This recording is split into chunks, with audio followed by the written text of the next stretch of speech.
Hello friends, welcome to my YouTube channel. आज शुरू करते हैं एक्सरसाइज 6.3 से क्वेश्चन नंबर 1।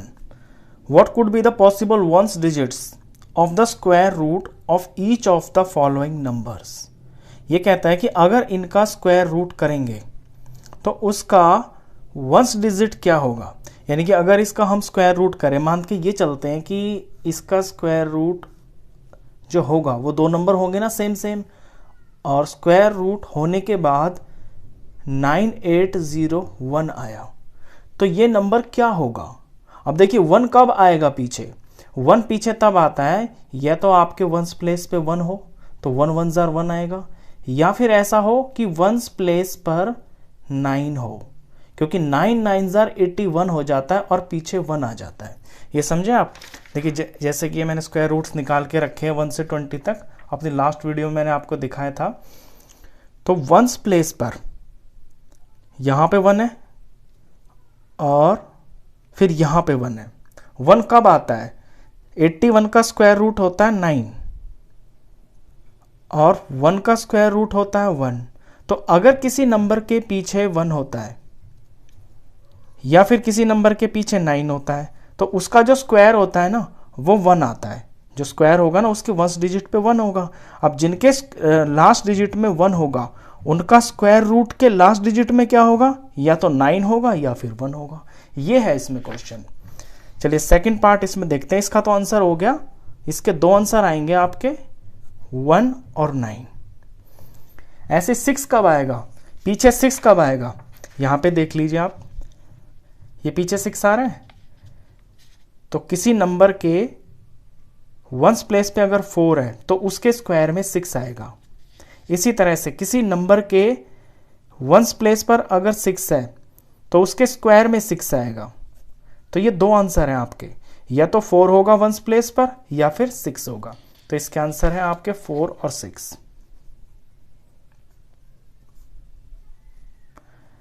यहां फिर से 1 आ गया।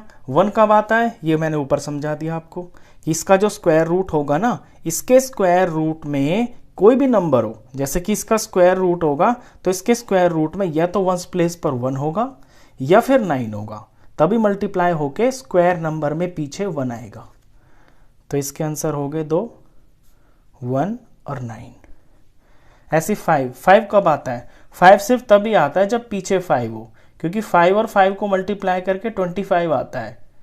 किसी का स्क्वायर जब हम करेंगे, नंबर कितना भी बड़ा हो, फॉर एग्जांपल यहां आगे कितना भी बड़ा नंबर है, ये पीछे अगर 5 है तो इनका प्रोडक्ट करने से हमें वंस डिजिट पे 5 मिल जाता है।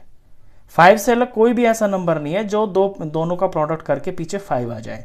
तो इसका जब स्क्वायर रूट निकालेंगे तो इसके वंस प्लेस पर आपका 5 ही पॉसिबली हो सकता है। तो इसका आंसर है 5। चलिए इसके बाद क्वेश्चन नंबर 2 करते हैं। Without doing any calculation find the number which are surely not perfect squares. बिना कैलकुलेशन किए आपको यह बताना है कि इनमें कौन से वो नंबर्स हैं जो परफेक्ट स्क्वायर नहीं हो सकते हैं। तो मैंने आपको अपनी लास्ट वीडियो में भी ये बताया है कि परफेक्ट स्क्वायर नंबर होने के लिए आपके पीछे या तो 1 4 9 6 5 या फिर 2 0 होते हैं, और इनसे अलग होते हैं ये 4 नंबर, जैसे कि 2 हो गया, 3 हो गया, 7 हो गया, 8 हो गया। अगर किसी नंबर के पीछे ये 4 नंबर हैं, जैसे कि 2 है, 3 है, 7 है और 8 है, ये चारों में से अगर किसी के पीछे है तो वो जो नंबर है वो आपका परफेक्ट स्क्वायर नहीं हो सकता। तो यहां देखिए इसके पीछे 3 है तो ये तो परफेक्ट स्क्वायर हो ही नहीं सकता, क्योंकि ऐसा कोई नंबर ही नहीं होता जिसको हम मल्टीप्लाई करके और यहां पे 3 आ जाए। आप खुद इमेजिन करके देख लीजिए, कोई ऐसे 2 नंबर होते हैं जिन्हें मल्टीप्लाई करके यहाँ पे 3 आ जाए, नहीं होते। इसी तरह से 7 भी नहीं होता। तो 7 जिसके वंस प्लेस पे होता है वो नंबर परफेक्ट स्क्वायर कभी नहीं हो सकता। इसी तरह से अगर किसी के वंस प्लेस पर 8 है तो वो नंबर कभी भी परफेक्ट स्क्वायर नंबर नहीं हो सकता। इसके पीछे 1 है तो 1 वाला तो हो सकता है, यहां पे देख लीजिए आप, अगर किसी के पीछे 1 होता है, यहां 1 है, यहां पे 1 है, तो वो किसी नंबर का स्क्वायर हो सकता है, क्योंकि नंबर कितना भी बड़ा हो। फॉर एग्जांपल 2 3 1 है, 2 3 1 है, इसका मैं प्रोडक्ट करता हूं तो 1 1 जार 1, तो इसके वंस प्लेस पे 1 आ गया।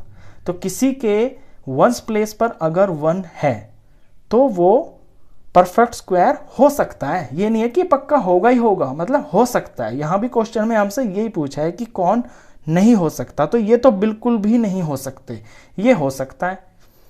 चलिए इसके बाद क्वेश्चन नंबर 3 करते हैं। क्वेश्चन 3 जो आपका इंपॉर्टेंट है, ये एग्जाम में आता है। Find the square roots of 100 and 169 by the method of repeated subtraction. आपको 100 का और 169 का स्क्वायर रूट निकालना है, और कौन से मेथड से निकालना है? रिपीटेड सब्ट्रैक्शन, मतलब सब्ट्रैक्ट कर करके निकालना है। अब मैं बता दूं कि इसके अंदर सब्ट्रैक्ट क्या किया जाता है। इसके अंदर सब्ट्रैक्ट किए जाते हैं आपके ऑड नंबर्स। सवाल करते हैं, आपको समझ में आएगा। पहले ले लेते हैं 100 को। 100 में से माइनस करना है मुझे इवन नंबर। पहला इवन नंबर होता है 1, सॉरी मैं बार बार गलत बोल रहा हूं, ये ऑड होता है। ऑड नंबर माइनस करना है। अब ऑड नंबर्स क्या होते हैं? 1 होता है, 3 होता है, 5 होता है, 7 होता है, एंड सो ऑन। आप जानते हैं कि ये ऑड नंबर होते हैं जो 2 से पूरे डिवाइड नहीं होते हैं। तो यहां पे इसी तरह से हमको माइनस करते हुए जाना है। तो सबसे पहले 1 को माइनस करना है 100 में से। 100 में से 1 माइनस करेंगे तो ये आएगा आपका 99। अब 99 में से मुझे फिर 3 माइनस करना है, क्योंकि अगला नंबर 3 है। तो यहां से फिर 3 माइनस करेंगे, ये आएगा 96। 96 में से मुझे 5 माइनस करना है, इसमें 5 माइनस किया तो ये आया 91। 91 में से फिर मैं नेक्स्ट 7 माइनस करना है।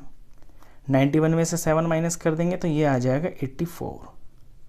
अब 7 से आगे कौन सा नंबर होता है? 7 से आगे ऑड नंबर होता है 9। तो अब यहाँ से 9 माइनस करना है, इसमें से 9 माइनस कर देंगे तो ये आ जाएगा 75। 9 के बाद ऑड नंबर होता है 11, तो 75 में से 11 माइनस करना है। 11 माइनस करने के बाद ये आ गया आपका पीछे 4 और ये 6। 11 के बाद ऑड नंबर होता है 13, तो 64 में से अब 13 माइनस करना है। मैं यहाँ ले लेता हूँ क्वेश्चन को, ये मैंने 64 उतार लिया, यहाँ पे माइनस करूँगा मैं 13, तो 13 माइनस करने से आ गया 51। 13 के बाद ऑड नंबर होता है 15, तो इस 51 में से मुझे 15 माइनस करना है। 15 माइनस करने से ये आ गया 36।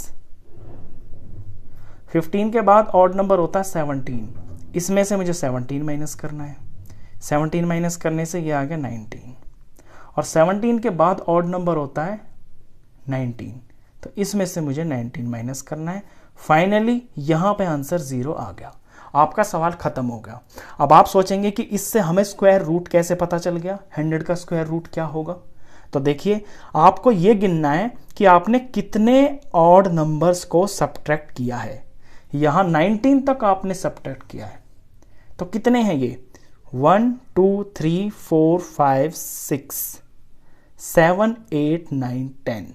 ये 10 ऑड नंबर्स हैं जिनको आपने सब्ट्रैक्ट किया है, और सब्ट्रैक्ट करने के बाद फाइनल आपका आंसर 0 आया है। तो ये जो 10 है ना, ये 10 ही आपका आंसर है।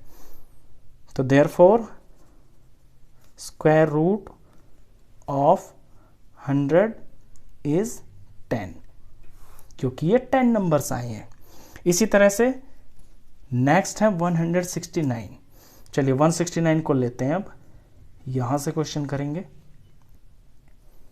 169 में से माइनस करेंगे सबसे पहले 1, तो 1 माइनस करने से आ गया 168। नेक्स्ट ऑड नंबर है 3, तो 3 माइनस करेंगे तो ये आ गया 165।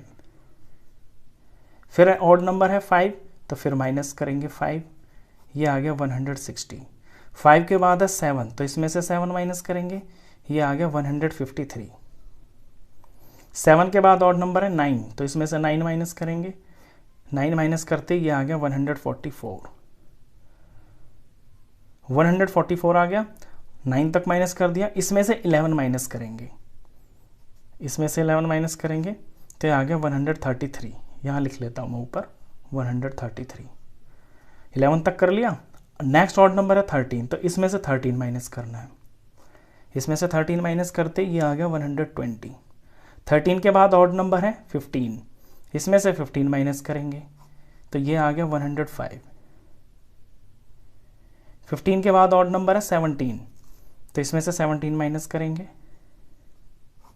17 माइनस करने से ये आ गया 88। 17 के बाद ऑड नंबर होता 19, इसमें से 19 माइनस करेंगे, 19 माइनस करने से ये आ गया 69।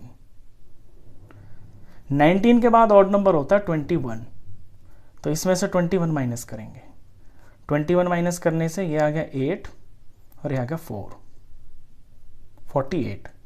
21 के बाद ऑड नंबर होता है 23, तो इसमें से 23 माइनस करेंगे, तो 23 माइनस करने से ये आ गया पीछे 5 और ये आ गया 2।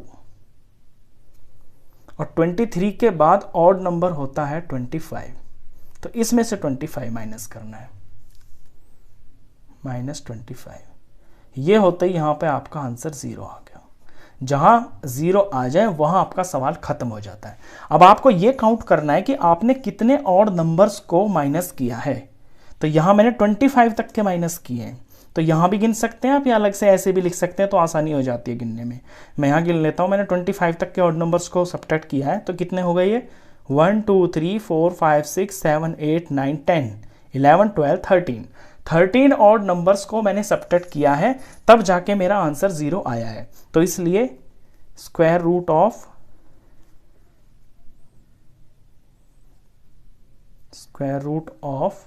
169 इज 13, क्योंकि 13 नंबर आए हैं टोटल जिन्हें माइनस किया गया है। ये वाला जो क्वेश्चन है ना, ये आपका इंपॉर्टेंट है, ये एग्जाम में जरूर आता है। तो इस वीडियो में बस इतना ही। नेक्स्ट क्वेश्चंस के लिए मिलते हैं फिर आपसे नेक्स्ट वीडियो में, तब तक के लिए गुड बाय।